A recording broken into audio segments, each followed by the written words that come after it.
there are a lot of pieces of 1L advice that get perpetuated year after year. And so you'll hear them from professors, from student services, from other law students and lawyers.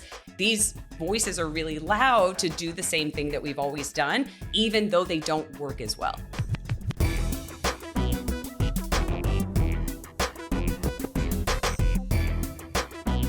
Hello and welcome to episode 454 of the Thinking LSAT podcast. I'm Ben Olson and with me is Nathan Fox. We're the co-founders of LSATdemon.com and the LSAT Demon Daily podcast. Today we have Angela Vorpahl. You're a 1L strategy coach who helps law students take control of their 1L grades. Super important. Anything else you want to add to that, Angela? You've been on the show before, twice actually. I interviewed you once and then you joined both of us. That was episode 378, I think, and 406. But yeah, what else should our listeners know about you? Yeah, well, thank you guys so much for having me back a third time. I absolutely love these conversations, so I really appreciate it. Yeah, so I'm a 1L strategy coach. So I work with incoming 1Ls, so people who are starting law school, usually in the fall, to build out their 1L grade strategies ahead of time so that they can hit the ground running when classes start. Because usually what happens for most of us when we start 1L year is there's a lot of not knowing what we're supposed to do. And then we try to figure it out kind of on the fly as we're getting buried by the coursework. And so the idea is that we learn those strategies ahead of time, we get really familiar with them, really confident in them, and so we can actually just start implementing them when the work begins. Awesome. Very cool. We do want to jump into what you were talking about, and particularly these misconceptions people have about 1L year. But before we do that, I do want to tell our listeners about a free upcoming class that's going to be with IRAC. It's a cross-training class. It's going to be one where he shows how to go from, if you're good at logic games, how can you translate that into being good at logical reasoning? That's going to be on May 21st at 5 p.m. Eastern. You can sign up for that at lsatdemon.com/free. Eric was just on the last episode and he was lamenting that these classes are probably going to be going away. That's a super timely one, though. How to use your logic game skills to get better at logical reasoning, because that's what's happening. Starting in August, the logic games are gone, and we'll have an additional section of logical reasoning. So I hope everybody will benefit from Eric's free class. When is that again, and how do people sign up? Yeah, that's May 21st at 5:30 p.m. Eastern. You can sign up at lsatdemon.com/free. Also, if you have questions or you want to share stuff with the with the podcast, you can go to thinkinglsat.com. That's what really drives this show. So, Angela, let's jump to what you wanted to talk about today, and that is you suggested talking about forgetting everything you've ever heard about 1L year. There are 5 pieces of old school law school advice that no longer work in this competitive 1L atmosphere, and you're going to tell us what to do instead. Yeah, so I was really excited to have this particular conversation because there are a lot of pieces of 1L advice that get perpetuated year after year, mostly because we don't have the time and energy to sit down and think, how could we have done this differently or better or more powerfully? And so you'll hear them from professors, from student services, from other law students and lawyers. And so as a 1L strategy coach, what I was realizing was these voices are really loud to do the same thing that we've always done, even though they don't work as well. And so I wanted to talk through the 5 things that I have also shared with my students over the years for what to do differently and why. And so the first one has to do with the reading. So in law school, you are assigned a lot of reading. Everybody is usually aware of that, has heard of that. And the vast majority of what you're assigned to read are cases. So written judicial opinions that are designed to teach you aspects of the law. And the first thing that I will say, which feels very contrarian, but is also unfortunately or fortunately very true, is that reading every line of every case is actually the worst way that you can spend your time in law school. Now, the reason that this is hard to hear is because your professors are going to be telling you to do nothing but this. Reading cases is the only thing your professors are going to assign you to do in class. And so the reason that all of us feel the need to read these cases line by line, master them walking into class, is because our professors are telling us we need to. That's the expectation. But the reality is that the way that law school is graded is that your midterms, but more often than not, your final exams, those are going to be 100% of your grade. Your class participation, in effect, is 0% of your grade. And so what we wind up doing is spending 100% of our time on something that is 0% of our grade, which doesn't allow us to open up time on the back end to actually do the things that move the needle to the thing that is actually creating the grade for us.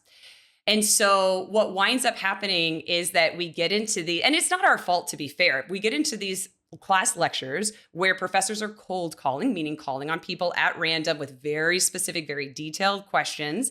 And we feel like that means we need to know that information ahead of time and essentially have it memorized. And so that's the operating system that we employ. The reality is, as like sort of contradictory as this sounds, is it's not. What's relevant about the cases that you're going to be assigned to read is not what you think is important. It's actually what your professor thinks is important, which sounds like that makes a lot of sense, but how we operate with that information really matters, because that means that anything that we're doing before class when we're reading a case is guesswork. Because professors have different takes on what they think is relevant from cases, even in the same law school, even section to section. And so what we don't want to do is pour all of our time and energy into trying to, again, master the material, understand the material walking into class, when if we can just hold tight for a hot second, our professor is going to tell us every single thing they think is relevant from the case. That's what we get down on the page, and that's what we use on a final exam. Angela, just to play devil's advocate here a little bit, even if we think, it makes sense that the professor's view is the most important view, wouldn't reading beforehand and possibly every line put you in the best position to absorb that view and understand it, as opposed to having a blank slate, no context, and therefore less able to appreciate what the professor is saying about the case?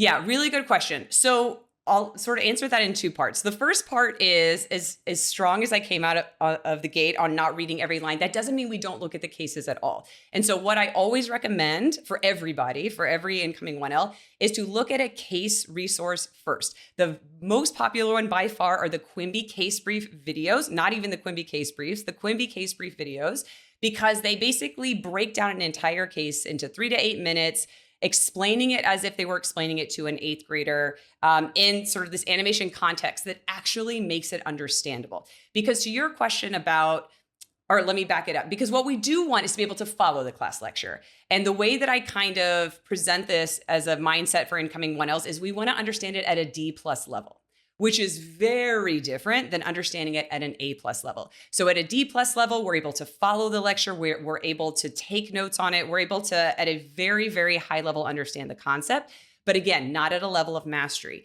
The other thing to keep in mind too, when we're talking about reading the cases, is that we assume that if we read a case line by line, that is going to translate into understanding it better. When in fact, more often than not, it has more of a harmful effect than it does a helpful effect. Because when we look at cases, the judicial opinions that are written for these things that were assigned are not designed with law students in mind.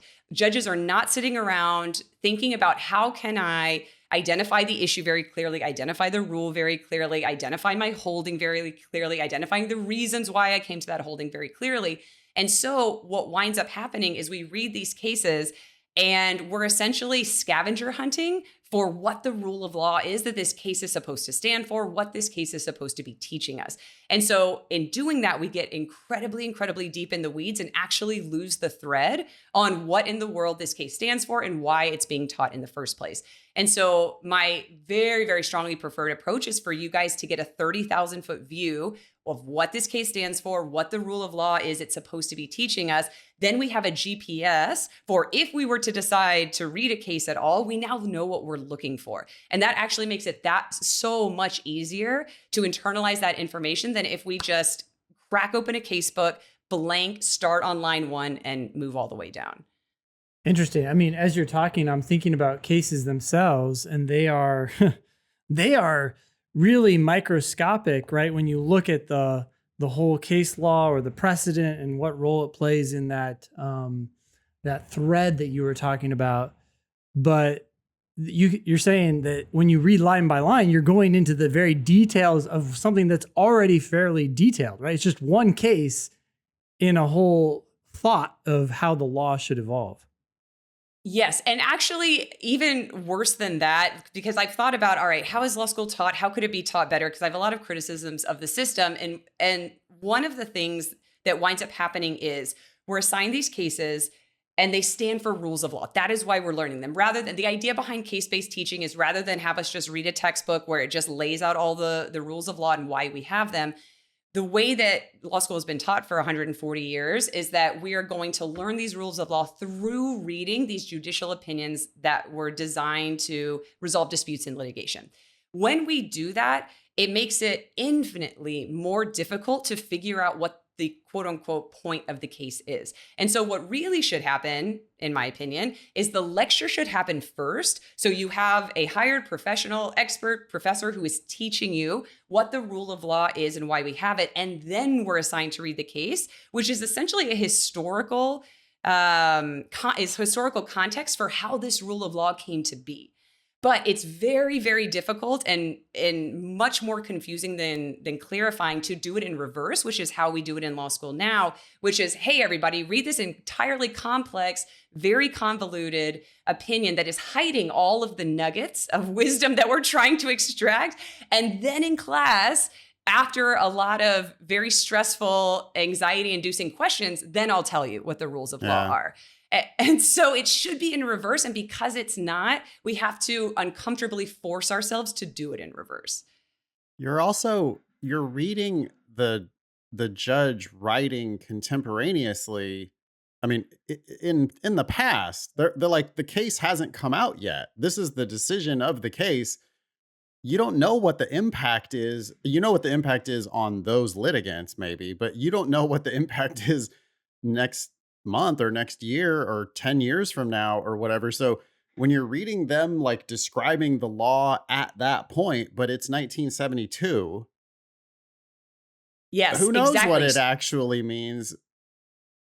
Exactly. You have no, Yeah. because you have no frame of reference. So you don't know, did this become the majority approach? Did this become the minority approach? Right. Was this an approach from the 70s? Did we advance from that? Where does this fit into the overall structure of the course? Well, half the time, especially I just remember like 1L, you're reading Blackstone and you're reading shit from the decisions from 1820 or whatever. And it's like, well, of course, none of this is the law today, but they think that you're going to learn how the law has evolved by giving this grand. And it's like, yeah, but you don't even know what the law is. If you don't know what the law is, then why do you give a shit what it was? What it was, but isn't anymore, but we still don't know what the law is today. It's just so crazy. 100%. They basically, so many professors talk about the law basically in a patchwork quilt situation where they're just presenting sort of these pockets of information, and it's your job to reverse engineer what exactly is happening in what order and why. So I'm buying this advice that you should probably not carefully read every line, like especially think about like reading dissents and stuff. Like, okay, so that never was the law. But now you're reading it and it's going to like infect your understanding of the case. It's like reading wrong answer choices, Ben, on reading comprehension, right? Like on the LSAT, you're like reading these wrong answer choices and it's like getting into your head that like, oh, well, that's what it said in the passage. No, that ain't what it said in the passage. And the dissent is not what it said in the decision of that case. Okay, so I'm buying all that we can probably skim our 1L reading and then maybe go back and reread it after lecture. I want to push back on one thing that you said, Angela. You said class participation is essentially 0. But if a professor is willing to bump your grade from a B+ to an A- or from an A- to an A, isn't that actually like a huge impact on your grades? Yeah, so I hear this a lot where the professor says your class participation is technically 3% or 5%, or I reserve the right to bump you up or bump you down. Yep. And so here's my take on this. So the amount of work that you would have to put in pre-class to show up to class, mastering the material, A plus, volunteering every day in order for the professor to notice you enough to potentially, hypothetically, consider bumping you up half a letter grade can be so much more powerfully spent in post-class work, which means everything that's happening after class. Because what tends to happen is 1Ls is that we do maybe 99% of our time is pre-class because we're scared of cold. Makes total sense, right? We're scared of cold calls. We want to impress the professor. The professor is telling us we need to. And then we leave 0 to, I know I'm exaggerating, but 10% on outlines, canned answers, and practice problems. And that's actually where you're internalizing the material, you're practicing applying it, and that's how your grade doesn't go from half a letter grade. It goes 3-letter grades higher than it otherwise would have been. I buy all that too. I just don't think class participation is actually 0. What I think is there's other ways to get that class participation. The professor doesn't expect you to know everything. The professor just expects you to participate. So like if you sit up front with a smile on your face and you obviously pay attention, if you ask questions, you don't have to know it. Like the guy who always has his hand in the air because he thinks he knows everything so that he can then like lecture the class. I don't know that guy's getting the bump anyway. I think the person who's getting the bump is the one that's there with like, they're like participating in the community. They don't miss classes. They're not a pain in the ass to the professor. They smile, they're friendly, everybody knows them. Like that's getting the grade bump, right? I have to agree with that. Sorry, Angela. I was just thinking about like also little things like before class, just not overboard. Going to professor's office hours. Once in a while. Again, not overboard, right? But hi, looking forward. That was a really interesting lecture today. That's it. That's enough. You don't need to go further. But like the professor feels good about you, thinks you're earnest. Like contrast that with the guy who actually knows everything, but he's like kind of shy, sits in the back. When he gets cold called once in the entire semester, when he gets cold called, he nails it.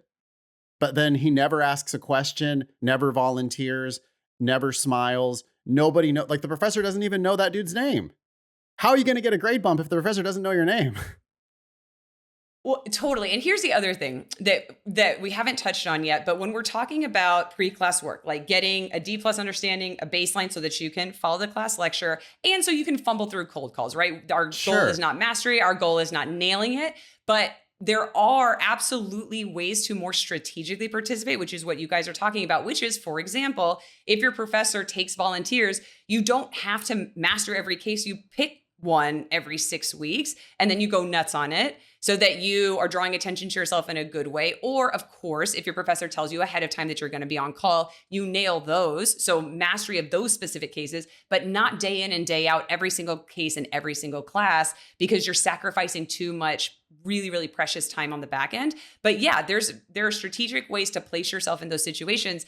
And absolutely, like office hours, which like it kind of overlaps in a lot of different strategic areas, is another way to show the professor you're doing the work, to bring practice problems, to show them that you're keeping up with your outlines. Like that's going to be really impressive to them. And there's going to be a personal element there. I just think the personal part can't be understated. I mean, as a teacher, right? Like to offer my perspective as a teacher, I way prefer people asking questions to people who want to explain it to the class. So nobody thinks you're an expert in this except for you.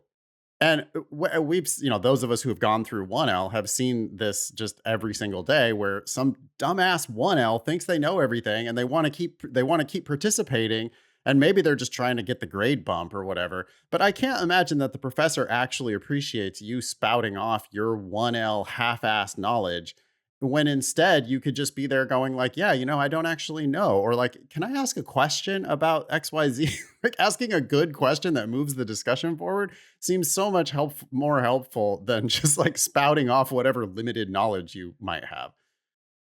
Yeah, and I think of it too, because coming from somebody who never raised her hand in any class ever, no volunteering, no asking of questions, nothing. I was like, I am too intimidated by this, so I'm just going to put my head down, do the work, get the grade on the final exam, and move forward with my life. The way that I like to think about the reading is more in terms of an ROI, a return on investment.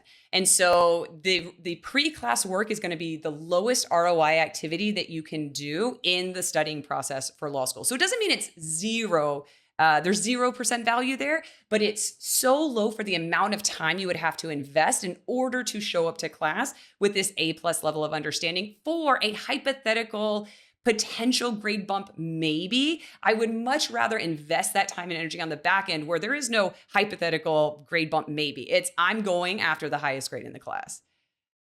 Awesome. Excellent. Yeah. Okay, Number you guys two? want to move on to the second one? Yep. Yeah. Okay. We're Okay, ready. great. Yep. So being more aggressive and contrarian and sort of following in that trajectory. The second thing I would say, which I know is going to cause a lot of enemies, is taking class notes by hand is not a viable strategy in law school when every word matters. So there is a very famous study out there that says that handwriting your notes creates a deeper understanding of the material than typing your notes in a transcript style form. And I have no reason to doubt that that is probably true.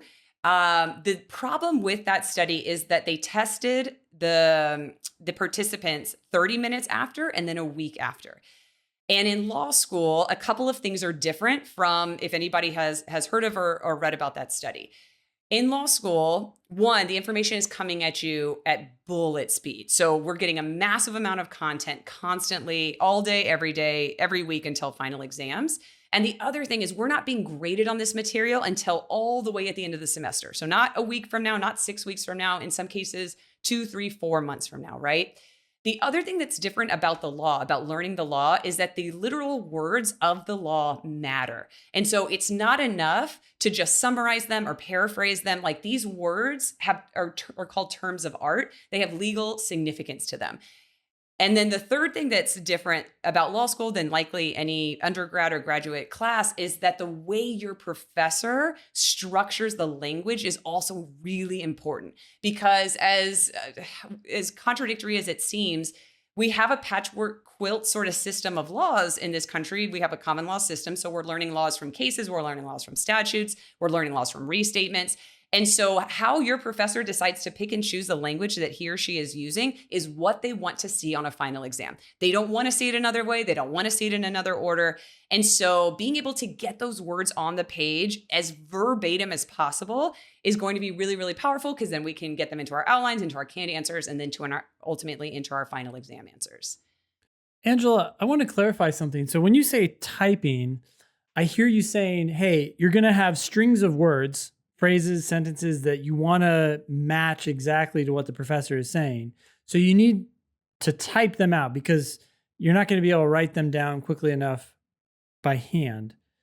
But are you also saying that we then have to just flood our computer with notes? Or is there a more judicial way or civilized way of saying, hey, you know what? Okay, I need to note that, but I don't need to note all that. Are you just madly typing in class? Because that sounds extraordinarily painful. And I'm so glad I'm not in law school anymore. Oh my gosh. So I'm going to give you the answer that you're going to hate. And the answer is yes, the latter. I am a huge proponent of transcript style type notes. The thing that all of your professors will tell you not to do, the thing that everybody tells you doesn't relate to understanding. And the reason is, from what we talked about, we need to get the information on the page so we can use it later. If that information is not on the page, there's no freaking way that we're going to remember it in 2 months, 3 months, 4 months down the road. And the other thing to remember too is that anything coming out of your professor's mouth is relevant for the final exam, meaning we can use it. And this is real nuts to say, but I'm talking about hypotheticals the professor proposes. I'm talking about personal anecdotes, professor opinions, policy references, all of that stuff is, and I don't want to, and I think an important thing here is not to talk about it as important or not important, because that gets us in trouble. It's relevant in that it is usable. We can use it to craft an argument on a final exam, which is ultimately what all of this information is being used for. And so what tends to happen, Yeah. Oh, that sings to the professor, right? That basically. Exactly. Yeah. Exactly. That reiterates things that they talked about in class. And so what tends to happen, especially with new 1Ls, is that we have been taught that we should somehow magically have this filter where we can decide what is important and what is not important from someone As a who 1L. just started as a 1L, who just started learning this information from scratch. And everybody says, yeah, just write down what's important. Right. There's no way we have that filter in place yet. And B, I would argue that even as a 2L and 3L, I would take transcript style class notes because I'm writing down things that my classmates are not writing down, and I can use that stuff on a final exam, and it's going to be lost on them. I'm reminded of, again, to go back to the LSAT, I'm reminded of people who underline a lot when they do their reading comprehension. And it's like, I look over their shoulder and I go, well, back in the old, classroom days, I would look over their shoulder and I'd go, oh, so I see you highlighted. Why did you? Well, I'm highlighting the important part. I'm highlighting the main point. And I look at what they highlighted and I'm like, yeah, but what? That's like a random sentence. That's not any main point. You don't know what's important. You have no idea what's important.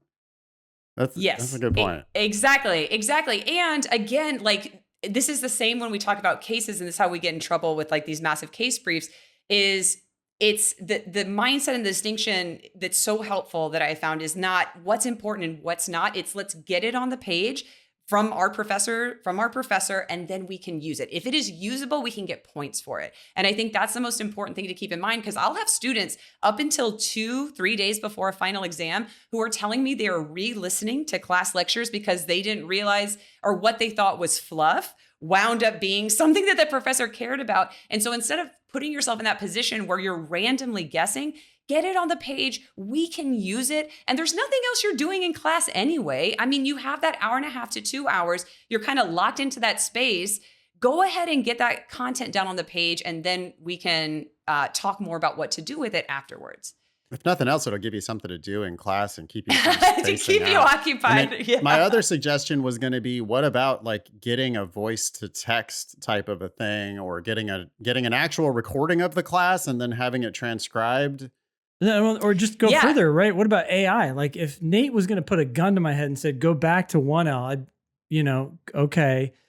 I would pull out AI and have it transcribe the meeting and tell me, that's what I was thinking. Notes. Sort of just an app running on your phone or running on your computer that's just going to transcribe everything for you. No? Yeah, so I've actually had those conversations with my students of if you have a professor who allows you to record the lecture, and some of them do, and some of them will allow real-time notes to be taken. You obviously have to check with them, but that's definitely worth testing. The reason that I would want to test it and see how it's working is obviously the audio quality, obviously the transcription quality. But also when you're typing, you have more control over the material about where you put it. So one of the things we talk about when we're taking class notes is this concept of integration, meaning that as the professor is talking through the lecture, we're ideally not just taking notes in sort of a narrative ongoing format. We're actually strategically placing the notes in between the sections of our case briefs that we have already taken. So that would be the only thing to be aware of if you're going to test it is, does that lack of quality and or lack of control, is that still more valuable to you than taking typed notes on your own? That would be the thing to test. But as an old school approach, I like the element of control, because the other thing I'm able to do is emphasize things where I can like underline, bold, highlight, professor opinion, like add context to it in a way that pure transcription wouldn't be able to do. Well, and there's also going to be so much garbage, like 50% garbage in the AI transcription. I mean, anytime I've seen a transcript of a meeting or whatever, that shit's not useful for me when I go back to it, because there's so much ums and ahs and, oh, well, let's take 5 minutes. And, just like the professor calling on somebody, you obviously don't need anything that anybody else in the class says. Exactly. So exactly. I could see that not working. Given where the technology is now, though, it seems like an ideal solution would be to take notes like you're suggesting, Angela, but have this recording and then do things like take your notes and say, hey, is there anything that I missed? Because AI you can boss it around, and it can tell you, it can point out things, and you say, oh yeah, that's a good point. I didn't get that line. You get that in there, but you're still fundamentally relying on the notes that you're taking. Yes. And so I do get that question a lot of, if I have the class recording, should I go back and listen to it? So the default approach is ideally no. Ideally no, we're not going back and listening to the class recording, because what that is now doing is duplicating the amount of time that we have allocated to this particular study step. And so if we can get all the class notes down in that hour and a half, 2 hour time period, well enough to be able to understand them and read them later, that's great. We have successfully solidified that time period for that step. If you do not catch something in the class lecture and you don't, what I would recommend doing is either A, asking the professor or somebody next to you immediately after class, or B, timestamping it at 11:58 a.m. I did not catch, like, question mark, question mark, question mark. That way, if you do decide to go back to the class recording, you're doing it very intentionally and very strategically, instead of going back and listening to a full 2.5 hour lecture or reading a transcript of 2.5 hours, because again, that's going to add on additional time that we could then be spent using to move on to the other study steps. Well, and speaking of class participation, that's a perfect opportunity. You're there doing the best you can, and then there's something you didn't catch. Raise your damn hand. Like, the professor's probably desperate for any kind of participation. Like, half the class is shopping for shoes, watching UFC fights, instant messaging, like a third of them aren't even there. And you're there, like, actually typing. And then when you raise your hand and say, I'm sorry, I missed something. You said something about XYZ. The professor loves you. Like, that's your grade bump because they now know who you are. Oh, yeah, I remember him. He was there actually doing shit every class. Yeah, absolutely. And it also, if nothing else, it gives you a pause in your typing to have him or her repeat something important. And if you didn't catch it, I guarantee you the majority of the class also did not catch it. So Angela, that totally makes sense. And there's no way I could have the willpower to go back and re-listen to 2.5 hours of what was already miserable, right? But what I'm thinking is that this thing is recording, turning it into a transcript. You're copying and pasting that transcript into ChatGPT or whatever, and you're saying, here are my notes, here are these notes. Is there anything that I missed? So I guess the pushback that I have against that is, the first thought is, we would love to be able to get to a place where we can take class notes that we trust. Right. So ideally, if we're taking the notes, we know what we're writing, we know where we're putting them. That's the ideal scenario. If we're sort of starting the semester and we don't 100% trust ourselves, yes, of course, you could go back to the class recording. You could go back to the class transcript. You could control F a word or a point in the transcript where you felt lost. And for sure, you could, like, copy paste plus it is what I call, like, put it back in your class notes.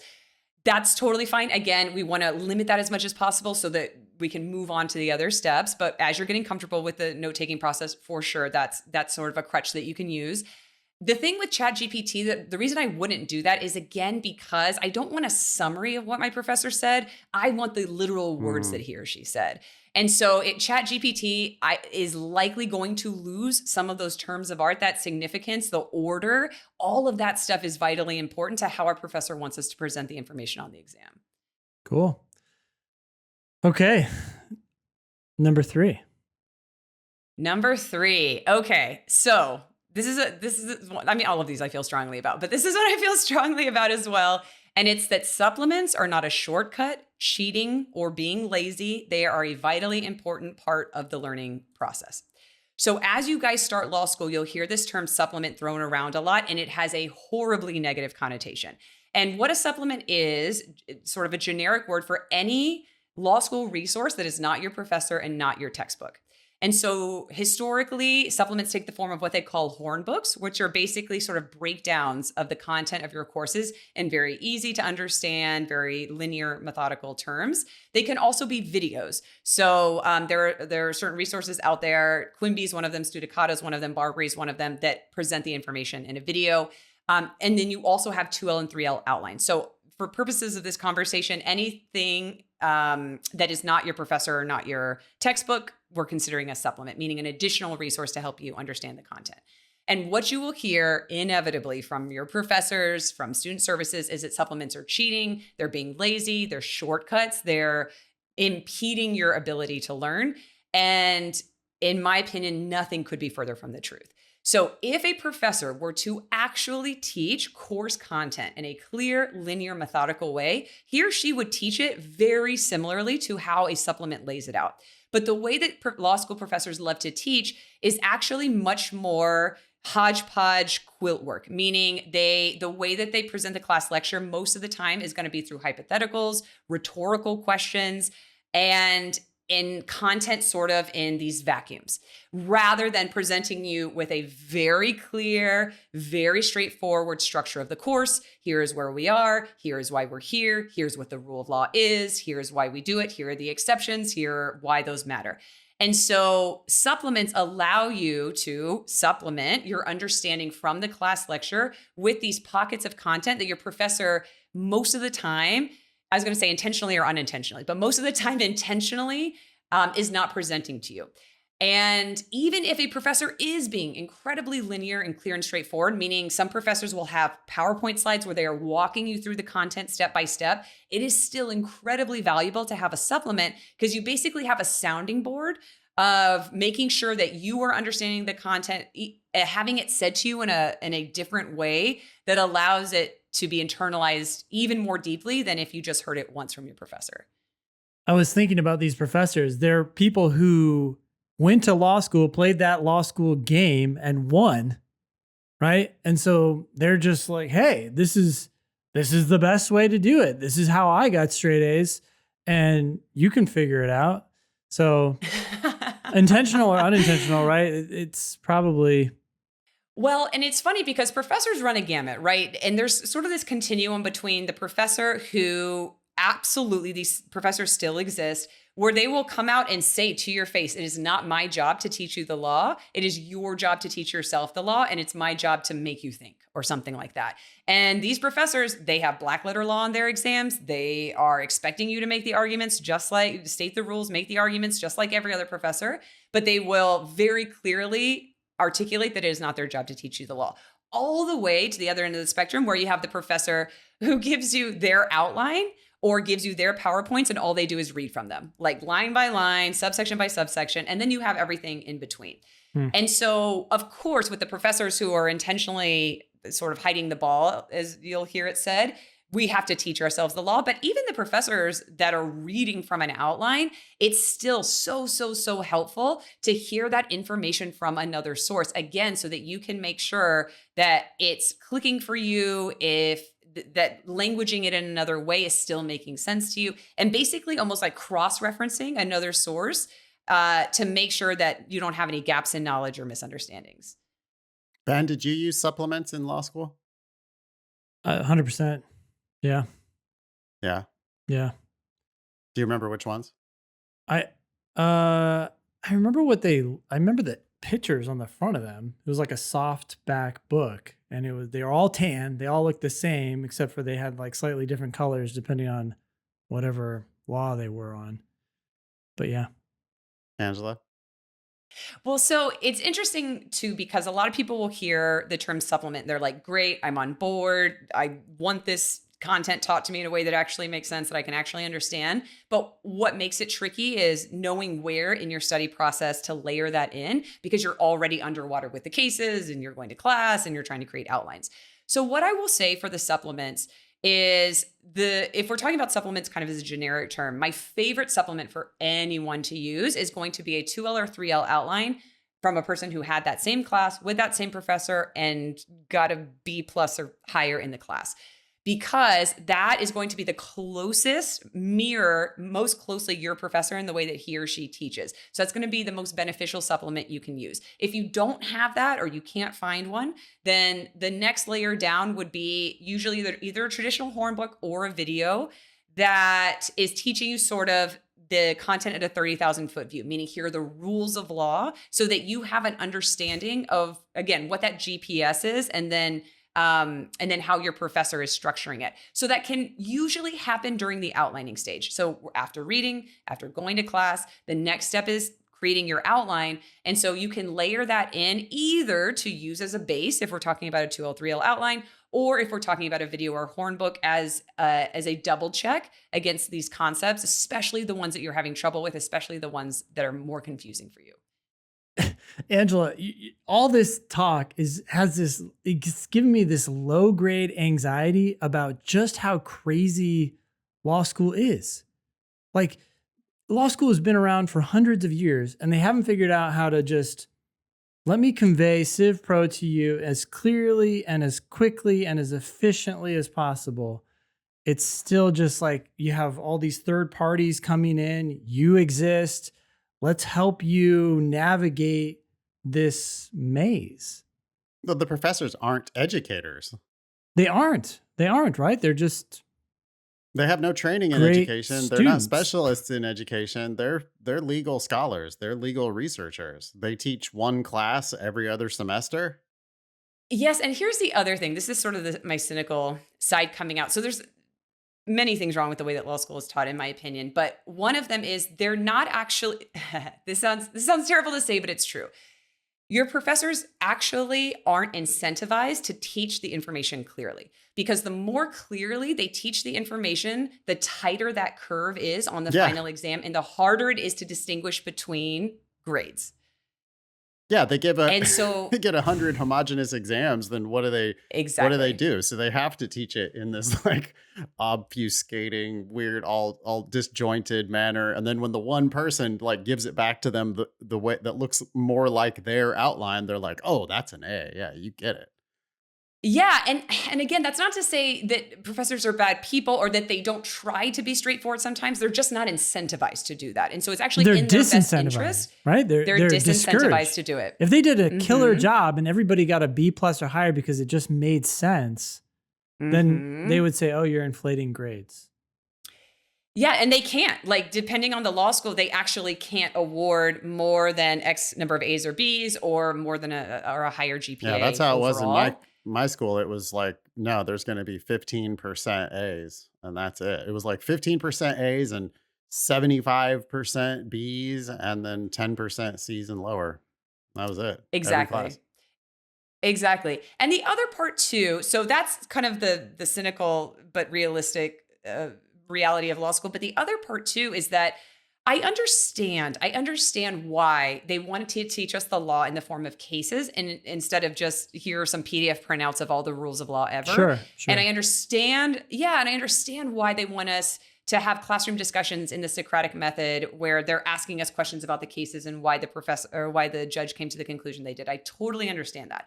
The problem is that is beautiful and wonderful and lovely, but the amount of content that law school covers is so massive and so non-conducive to learning that we don't have the luxury of time of doing what they want us to do and also doing what we have to do.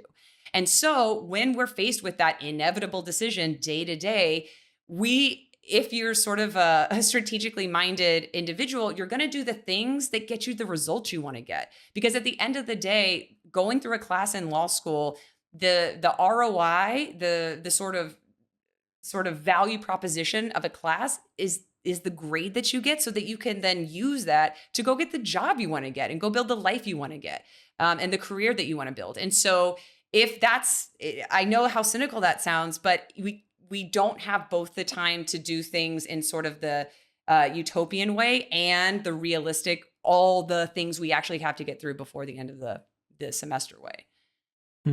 So bottom line is to use a supplement that is as close to the professor in class that you're taking. Yeah, I'll Yes, give you that a would be amazing. brief anecdote on that. I had a very old man professor who taught legal ethics, had written the book on legal ethics, and had written the Horn book on legal ethics.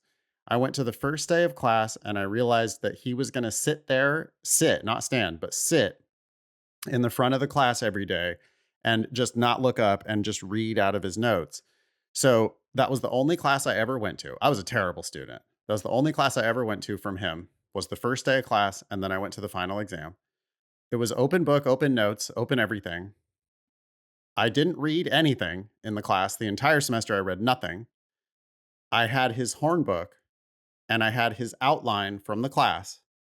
I took I took a box cutter and I cut out the pages from the horn book because the horn book was too much.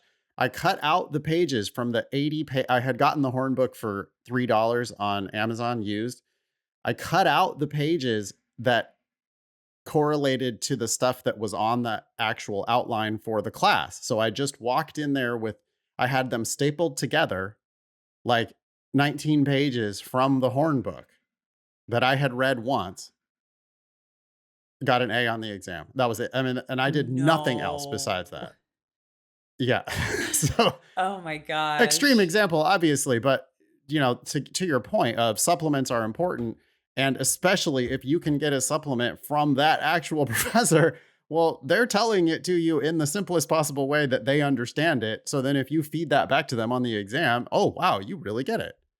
Not a Yes, and surprise. I've actually had students who will get an actual outline from the professor, like their actual outline, their actual notes, and then they won't look at it all semester until the end. And I understand why that thought process is happening. The thing that they will say to me is, "Oh, I didn't know it could be that easy, or that felt too easy." And so I think the thought process, because I had it too when I was a 1L, is, "Oh, we're supposed to organically learn this stuff from zero without looking at other outlines, without looking at other supplements, just reverse engineer it as best we can from the reading. And that's going to make us understand it better." And the reason we think that is because that's how our professors are telling us that the learning process happens. That is the most ineffective, convoluted way to learn the law, which, if we had 17 years to do this, sure, we could reverse engineer the cases, I suppose. But even then, we still wouldn't understand it as well as if we went from the shortest line from point A to point B, teach ourselves the law. And then the way that you learn to think like a lawyer, which is what the value proposition of law school ostensibly is that once you learn the law, then you can take that law, apply it to facts, and analyze it. That's actually thinking like a lawyer, but we can't do that step until we know what the law is. And so the fastest way to get there is what's coming out of your professor's mouth. And if we have a resource that is as close to what your professor is saying as possible. Number 4. Number 4, this is going to create a lot of enemies as well. But number 4, outlining is not enough. So a lot of people in law school, the way I think about it is I call it the 5-step study plan. So when you're talking about internalizing the content, learning the content of law school, and using it, practicing it, it goes reading notes, class notes, outlines, canned answers, practice exams. And so we all hear case briefs, which is what I call reading notes. We actually, a lot of people skip the class notes step, believe it or not. And then a lot of us hear outlines. And so most of us as 1Ls spend all of our time creating outlines, which the outlining process is very important. That's where we are organizing the information. I call it repetition and organization, showing our brains it again, but then organizing it in a way that makes sense to us, that is prioritizing the rules and then sub-prioritizing the cases.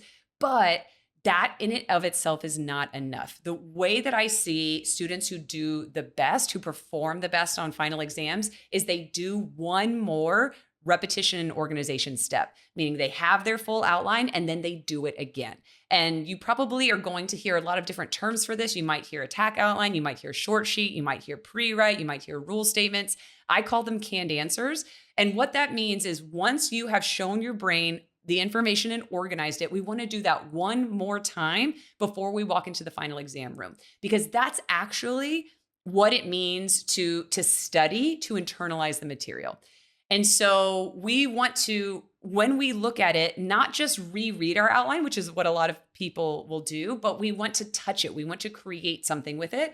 And in that creation process, that's how we make sure that we actually understand it and put it in a usable format that we can use on a final exam.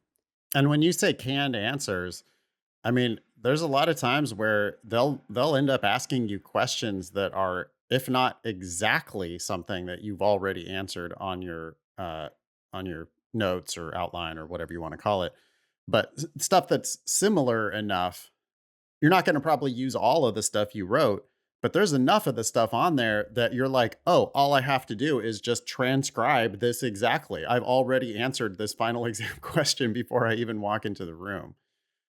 Oh yeah, and that's the whole idea is that there is a lot of work that we can front load before we walk into the final exam room, and we want to front load all of it so that once we walk into that room, we get the final exam, we look down, the only thing our brain has to think about is these new facts that we've never seen before and how we're going to apply them to those rule statements. And so beforehand, you can write out the issue, you can write out the rule statements, you can write out what I call situation specific rules, you can write out the policy, you can literally write out everything and even more importantly, structure it in a way that sort of looks like an a la carte menu so that when you get on the final exam, what you have to then do is just pick and choose the rule statements or the policy arguments that you're going to use. So when we talk about canned answers, there's 7 parts to them, but the 2 most important pieces to keep in mind are going to be the rule statements, so the rules of law called black letter law, and then the analysis attack plan. And so the analysis attack plan is the order in which we are going to analyze each piece of a legal rule. And so for some legal rules, that's very basic, meaning just the elements of the legal rule. So for negligence, it would be duty, breach, causation, damages. For other legal concepts, it's much more complex than that. So if you're talking about personal jurisdiction or diversity jurisdiction, there's going to be about 7 steps in there, all of which we need to analyze in order to get to our conclusion. And so those 2 things are the most important, but all of that stuff can be front loaded. The only thing we can't know heading into the exam is going to be the fact pattern. So rereading is not effective, right? Because it's so easy, and that's what everybody wants to do.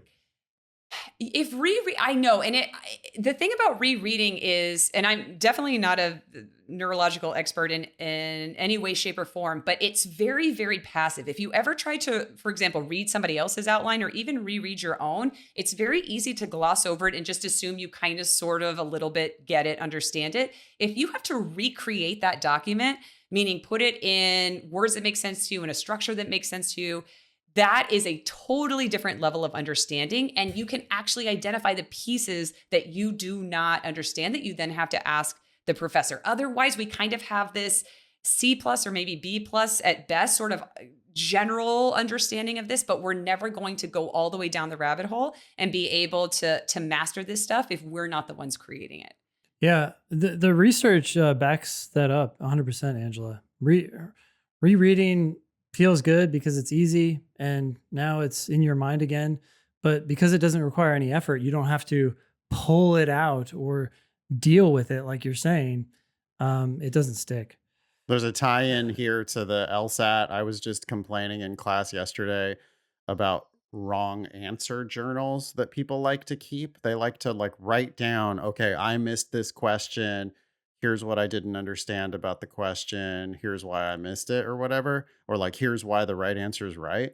And then they think that they're going to go back and reread that. And then that's going to somehow teach them something. And I'm always like, I think you're just writing that down as an excuse for not actually understanding it. You're writing down something about the question, but if you really got it, if you really just paid attention to it enough right now to review it and figure out what's going on, then you would understand it and you wouldn't need to have this lengthy, really, you've got a 50-page wrong answer journal of all of the questions that you've missed and all of the important takeaways. But rereading that isn't gonna, I don't know, it's just not the same as actually understanding it in the first place. Yeah. And I think part of the, if not all of the confusion comes from this concept of studying in law school, which is this very nebulous concept that doesn't really mean anything. And we don't know what it means. So we don't know tactically, logistically what we're supposed to be doing. And so we, from undergrad or grad school, will kind of borrow some of those tendencies. And that looks like, again, reading somebody's outline or reading a supplement or reading a model answer from a professor. And that's all fine and good. That's kind of the lowest level of effort, unfortunately, that we could do. But we don't want to just read that stuff. We want to take it, copy, paste, plus it into our document and make sure that it is in words we understand, in a structure we understand. Otherwise, we read it once, we're not going to remember that and we can't use it. It still lives in that other document. It doesn't live in the document that we're creating. So that creation step, that creation process is so vitally important to not only make sure you're internalizing it, but also putting it on a page so we can use it again later. Are the vast majority of tests open book? It completely depends. It completely depends on the law school, and it can be all open book, all closed book. It can vary by professor. But even if it's a closed book exam, I get this question from students a lot. Is it still worthwhile creating yet another organizing condensed step, canned answers in our case? And the answer is yes, because the value proposition of canned answers is, again, the internalization of the material and the structure of it. So you still get to see, how would I answer this issue? We're talking about an analysis attack plan and rule statements. How would I answer this issue when it gets triggered on a final exam? We can't bring the content into the final exam with us, but we absolutely can make sure that it's clear, like visually and substantively in our mind. And then if you do have a closed book exam, you actually can do this step one more time. And that can look like what I like to call no look rule rewrites. And what that means is that you take a blank Google Doc or a blank Word doc and you write the rule as if that issue has been triggered, so that you can see, okay, how well am I remembering this? Because that's going to mirror what you do on the final exam much more closely than something like creating flashcards or something like whiteboarding. Like, show yourself, go through the actual process of what that's going to be like on game day.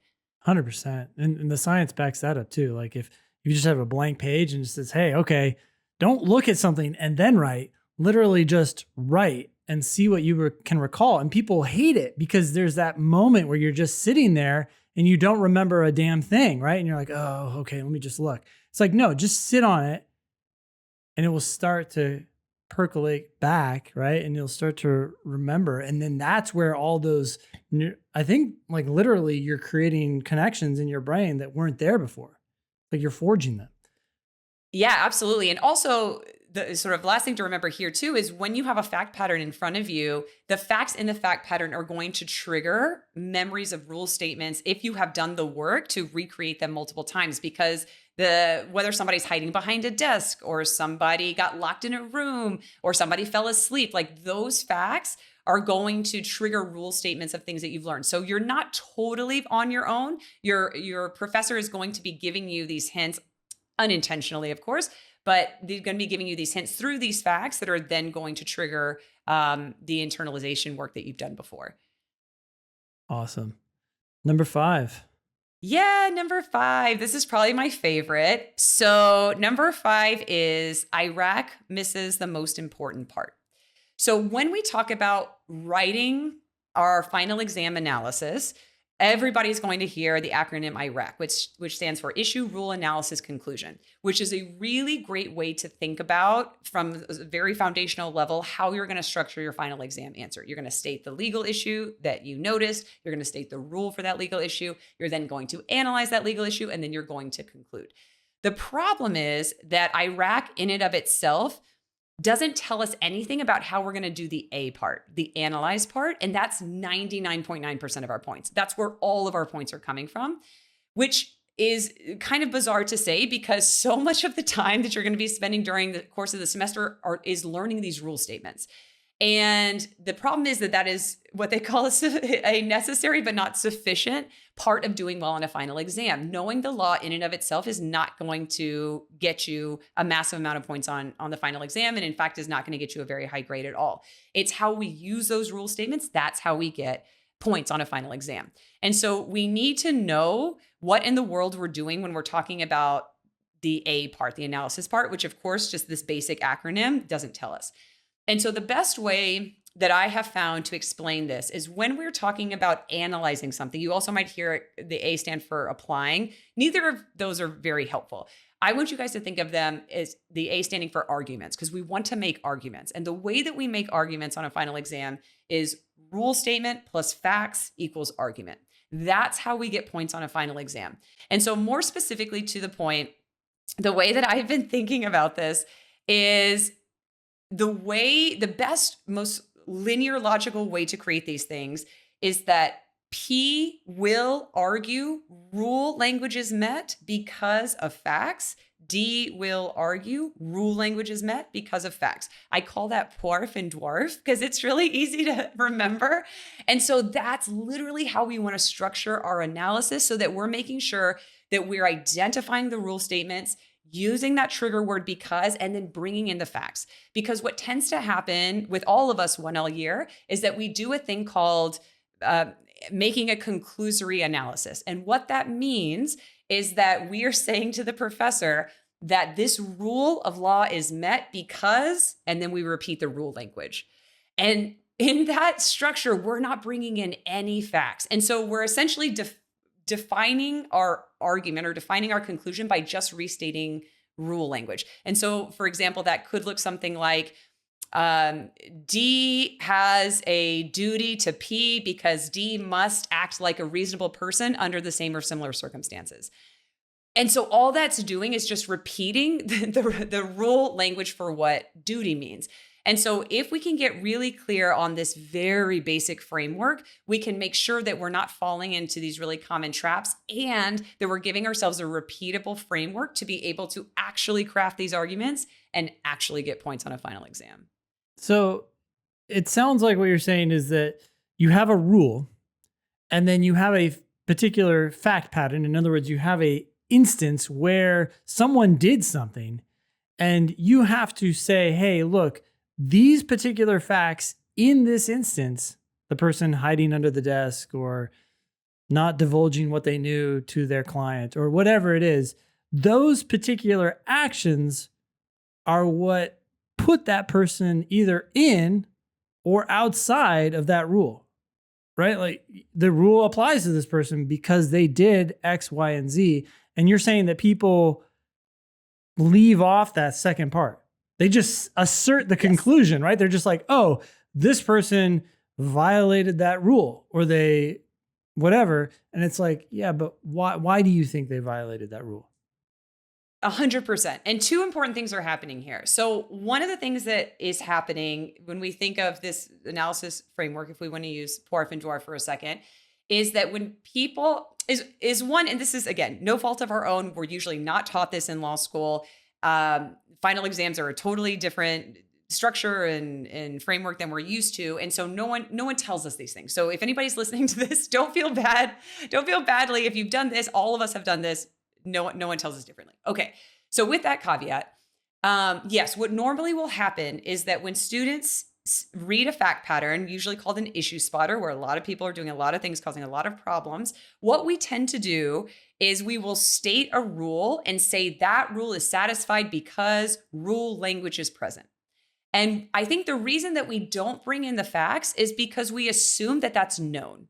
So we assume that the professor can see the facts and that it's very obvious that those are the facts that are satisfied. And so it feels very repetitive and it feels very basic to bring in the fact that D owed a duty of care to P because D saw P on the side of the road. D walked up to P and said, "Can I help you?" D then gave P a Band-Aid. D then did not call 911. D walked away. Right? But all of those facts, that's how we get the points. Like that's literally how we're getting points for our argument because we're saying those facts satisfy this rule language. And so there's this tendency to not include the facts because we think they're only one fact. They don't include enough or something. Yeah. That can happen. That can definitely happen. And then, yes, and more often than not, there's no facts, especially when we start off. And then the other really important thing that's happening there, if you notice, is we're saying P will argue, D will argue. So the other thing that most of us do when we're 1L starting out is that we go into our final exam analysis with a conclusion in mind. And so we go into this right answer mode saying, oh, in the facts, I saw that D violated his duty to P. I'm going to write all the reasons why D violated his duty to P. Sorry, guys, by the way, that's D for defendant, P for plaintiff. Yeah. And so D violated his duty to P. And then we completely blindfold ourselves to all of the arguments that D could argue that he didn't violate his duty to P. Mm-hmm. And so if we force ourselves to get into that argument, counter argument mode, we can get so many more points. And professors are looking for that. They're writing the facts ambiguously on purpose so that you can argue each rule, the rule language is met because of these facts and the rule language is not met because of these facts, which is a really difficult skill to get comfortable with because we're not used to writing in a framework of arguments and counter arguments coming into law school. Yeah. And this is also just getting people ready to be good attorneys, right? Because every good attorney is going to be an expert, not just in their client's point of view, but also obviously their opponent's point of view. It would be foolish to try to argue with someone and not understand their likely counter arguments. Yes, absolutely. And one of the things that I hear from students a lot is, oh, I read a fact pattern and it was very similar to facts that we learned in a case that we read. And so when I was writing my answer for the practice problem, I said that this case is similar to another case we read, the end. And if that ever happens to anybody, by the way, your professor is never, ever, ever, ever going to write facts that are 100% identical to a case that you read. They are intentionally changing some of the facts in with the intention of you arguing why this fact pattern should come out similarly to another one, because all these facts are the same. These are the facts that are the same. And arguably why these facts should come to a different conclusion, because here are all the facts that are different. And so this is an intentional practice when the professor is writing the final exam, to open up that opportunity for you to argue both ways. And that's how we move up the curve. That's how we get these really, really juicy points that other people aren't getting. Excellent. As you were sharing all of this, Angela, Nathan took not quite scrupulous notes, but he took main point notes. Nate, what were you taking these notes for? Did you want to recap everything? Yeah, I think I've got the 5 points. Reading every line of every case is the worst way you can spend your time in law school, number 1. Taking class notes by hand is not a viable strategy in law school when every word matters. Just take transcript style notes instead. Supplements, number 3, are not a shortcut. Cheating or being lazy, they are a vitally important part of the process. Number 4, outlining, just not enough. You really need to turn those into canned answers and think about the types of questions that you might be asked on the exam that uses all that shit. 5, IRAC misses the most important step, which is basically adding the facts to your knowledge of the rules. You've got to actually use those facts from the fact pattern and not just start spouting off a bunch of rules, but instead say, plaintiff's going to argue this rule because of these facts. Defendant's going to argue that rule because of these other facts. Heck yes. I Nailed actually it. took notes. This is like the first time in my life I've successfully taken notes on any presentation. And handwritten, it worked. No, this was not handwritten. This was typed. Yeah. Oh, it was typed. He was typing Nice. like verbatim what you said too. So, this is going to fit exactly There what you you said. I think I got an A on the exam. Without a doubt. Without a doubt. Great. Well, thanks, Angela, so much for coming on. Is there anything else you want our listeners to know? Any question we didn't ask that we should have? No, I think those are the big things that I've recognized over the years that are sort of parting ways with some of the traditional advice you'll hear. And so if you guys have any questions about anything we talked about today, feel free to send me a DM on Instagram. It's just at Angela Vorpahl. Okay. And that's the best way for people to get in contact with you? Is there anywhere else they should go? Yeah, either Instagram or just my website, angelavorpahl.com. And that's Great. Vorpahl, Vorpahl, if you're just listening. Yeah, that's Thank it. you, Angela. Really appreciate you coming on the show again. Yeah, my pleasure. Thank you guys so much for having me. It's always such a great conversation. Thanks. All right. We have an ask button here. Do you want to read it? Yeah, we got a question from the Ask button that says, I have a hard time identifying intermediate conclusions. Is there any way I can get help with that? So when I hear this question, I think to myself, is this person overly focused on the role of each part of the argument as opposed to the underlying meaning of each phrase within that argument? Because when you do focus on the underlying meaning, yeah, it's not something you're necessarily going to zero in on. Oh, that was an intermediate conclusion. But when you need to figure that out, in the rare cases that you do, it becomes a lot easier to identify which things are acting in support of other things if you understand what each thing is saying. Yeah, I think that what I always say is stop thinking about intermediate conclusions. Why are you thinking about intermediate conclusions? Those words, by the way, rarely appear on the LSAT. They will ask you from time to time, they'll ask you about the role played in the argument by something, and then they might describe, one of the answer choices might be something about an intermediate conclusion. But until that happens, I don't think you need to think about intermediate conclusions. Instead, what you should be just doing is ruthlessly looking for and trying to attack conclusions. So most arguments only have one conclusion.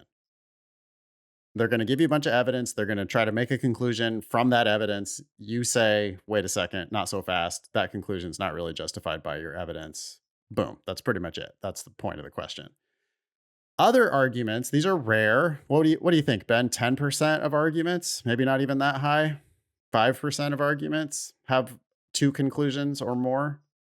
Yeah, I don't really know. Anytime, though, that an argument comes to a conclusion, whether it's intermediate or not, right, we're immediately jumping on that conclusion, saying, oh, you just said, hey, so yada, yada must be true. And you say, Yeah. wait a sec, why or why not?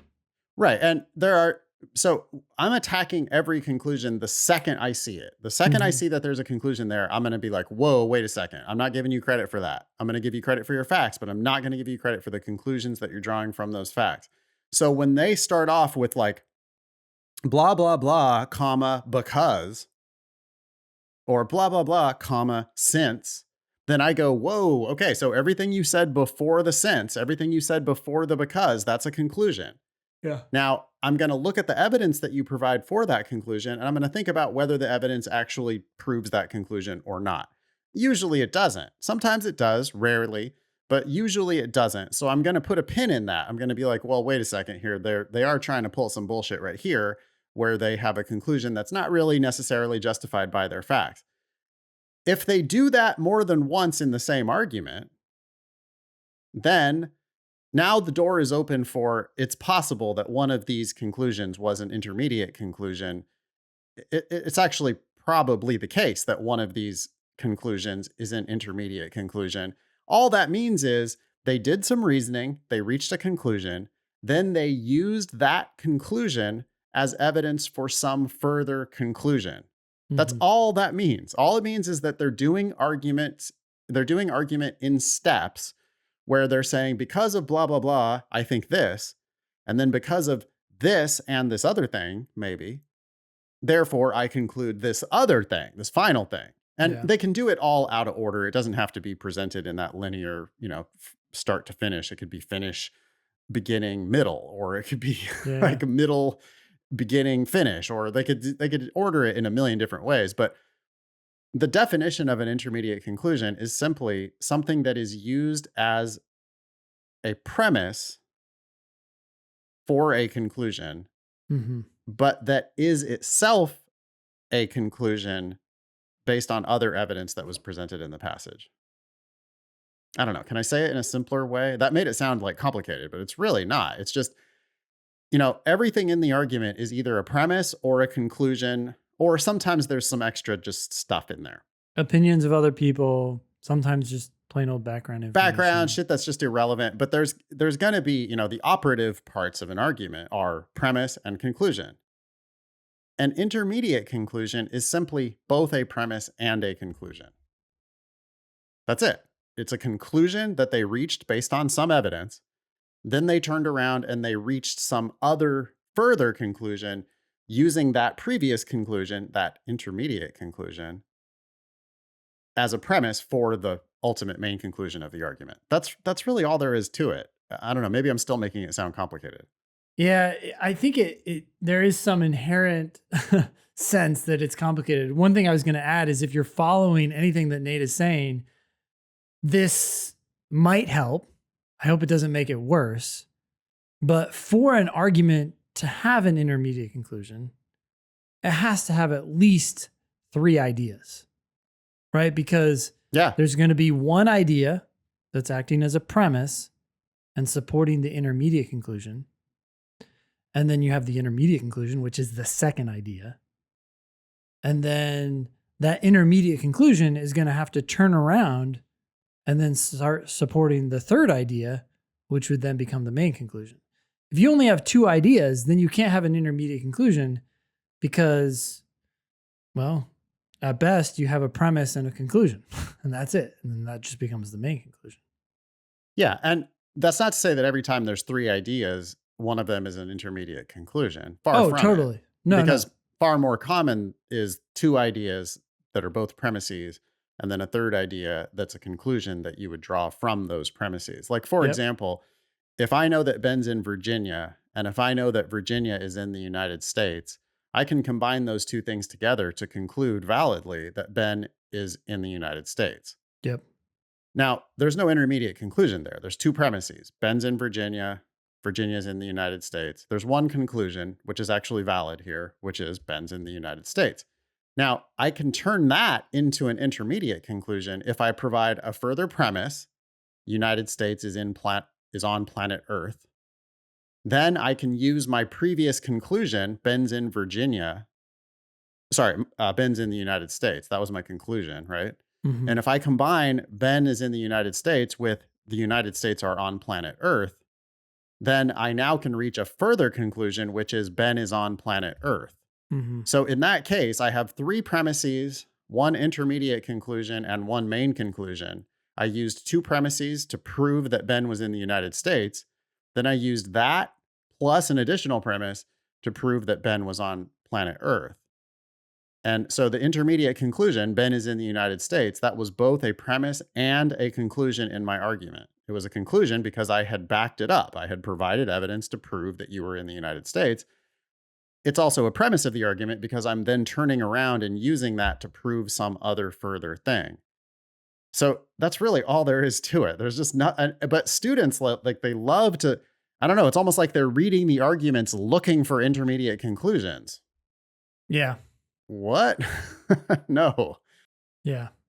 Especially given the fact that they're not in all of them It's by any means. Yeah. It's very rare. So is it evidence? Is it a conclusion? If you see multiple conclusions in the same argument, then you could ask yourself, okay, does one of these conclusions support the other one? Mhm. And in my example, if I knew there were two conclusions, Ben's in the United States, Ben's on planet Earth. Okay, does Ben on planet Earth support the idea that Ben's in the United States? Not really, because there's a lot of other places on planet Earth. Let me think about it the other way around. Does the idea that Ben is in the United States support the idea that Ben is on planet Earth? Yeah, because the United States is on planet Earth. So Mhm. Ben in the United States, then I know for sure that that's the intermediate conclusion, not the ultimate conclusion of the argument. Great.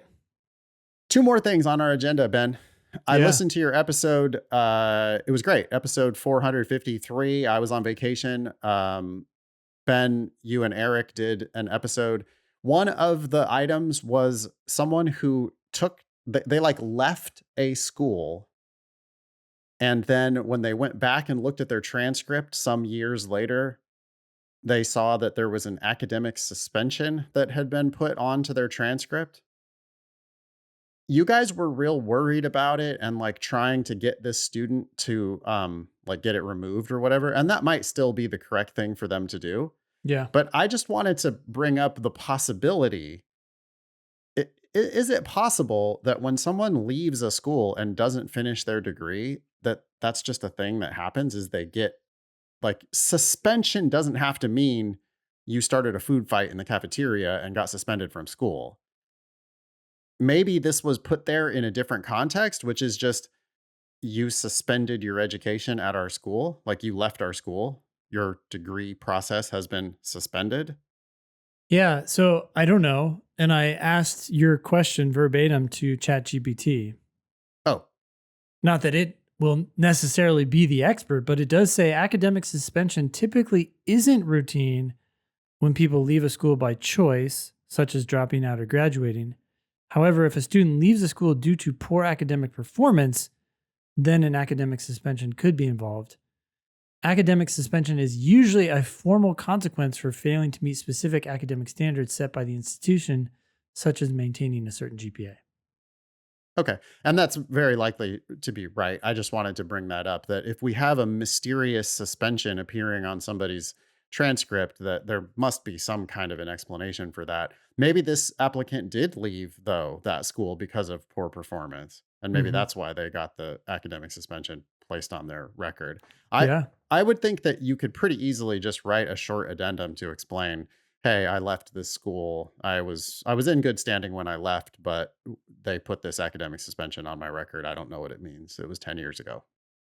Okay. Word of Yeah. the week. This is a word that you put on here, right? No, Eric did. Oh, okay. Go ahead.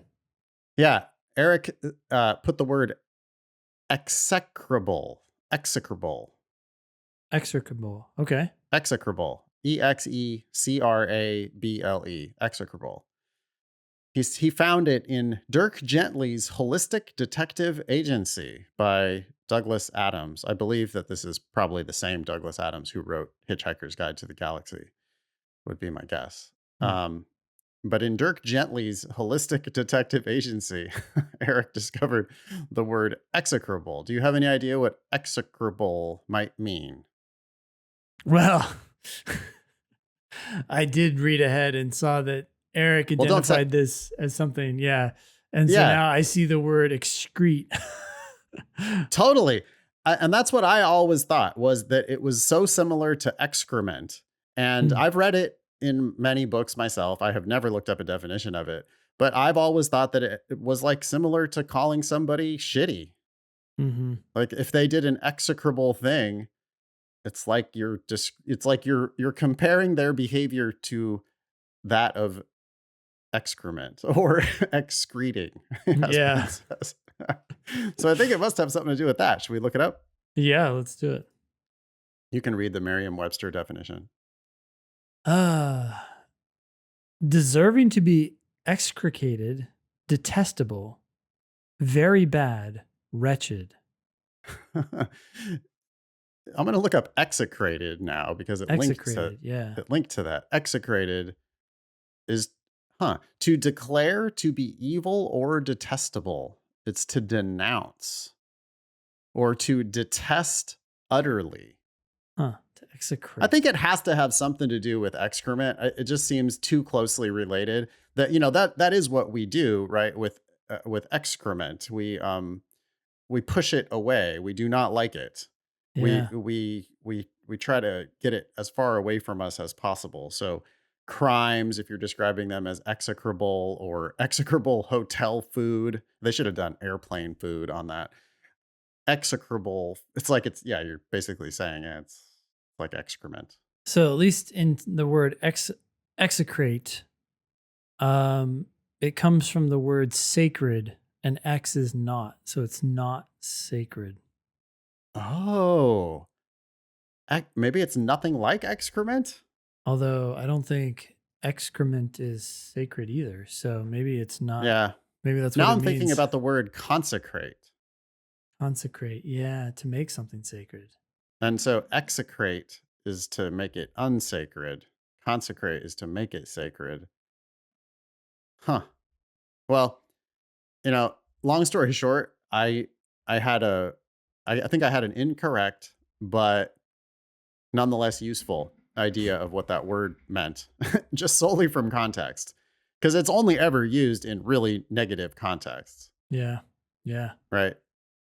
Interesting. Thanks, Eric, for putting that on the agenda. Yeah. That's great. And thanks, Angela Vorpahl, for coming on the show. An excellent third appearance on the show. Yes. Thanks, Angela. Be LSAT famous. Please ask questions or share news with us on our website, thinkinglsat.com, or on socials at LSAT Demon.